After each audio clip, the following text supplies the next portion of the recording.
और चलिए बात एक बड़ी खबर की कर लेते हैं। इलेक्टोरल बॉन्ड के मुद्दे पर प्रधानमंत्री नरेंद्र मोदी ने विपक्ष पर जबरदस्त हमला बोल दिया है।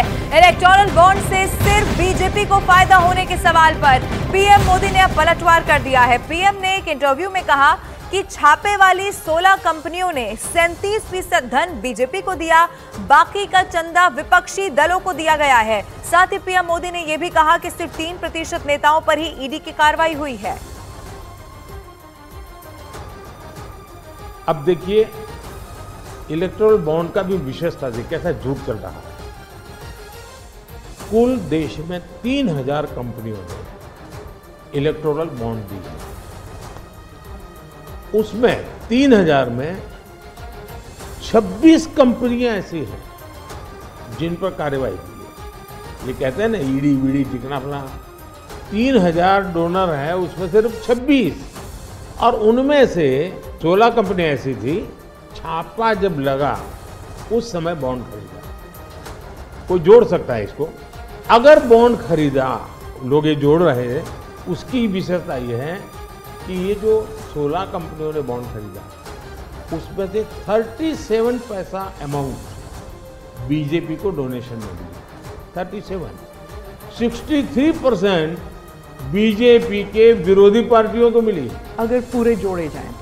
हाँ, मैं ये 16 कंपनी जिसका ईडी सीबीआई कोई न कोई उस समय एक्शन भी हुआ और बॉन्ड भी निकला,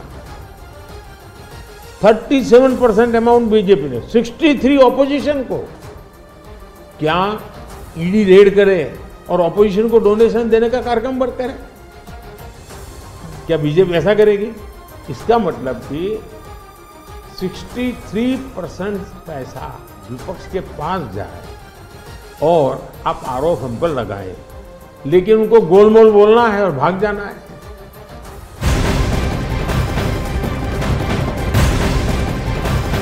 और प्रधानमंत्री नरेंद्र मोदी के इंटरव्यू की हर तरफ चर्चा हो रही है, लेकिन इन सब के बीच कांग्रेस नेता राहुल गांधी ने पीएम मोदी के इंटरव्यू पर बड़ा बयान दे दिया है। राहुल गांधी ने इलेक्टोरल बॉन्ड को वसूली योजना बताया। राहुल गांधी ने कहा कि दिन तारीख अगर देखोगे तो ये पाओगे कि जिन्होंने चुनावी चंदा दिया उसके तुरंत बाद उन्हें कॉन्ट्रैक्ट दिया गया था या फिर उनके खिलाफ सीबीआई जांच वापस ले ली गई थी। अगर आप नाम और तारीख को देखोगे तो आपको पता लगेगा कि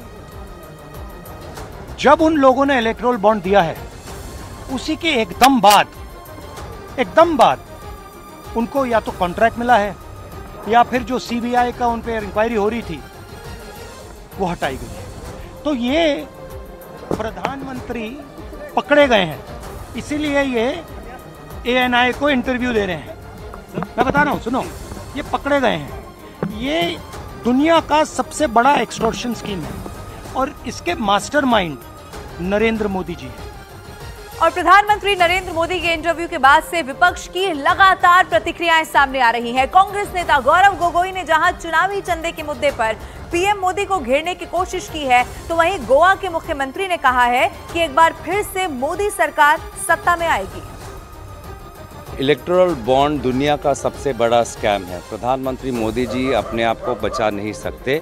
अब चोर तो कभी बोलेगा जो कि चोरी हुई है, तो वैसे प्रधानमंत्री मोदी जी ने जब ये ऐसा एक बड़ा घोटाला का पूरा निर्माण किया है तो वो क्यों कबूल करेंगे कि ये दुनिया का सबसे बड़ा घोटाला है?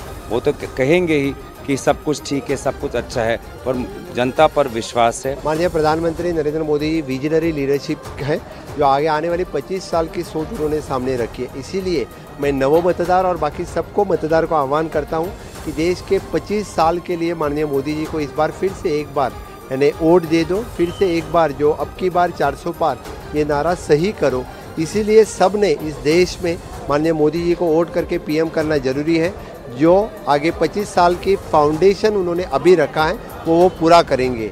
एक ही गारंटी है देश में, वो मोदी जी की गारंटी है, जो करते हैं, जो कहते हैं वो करते हैं। राहुल गांधी के हेलीकॉप्टर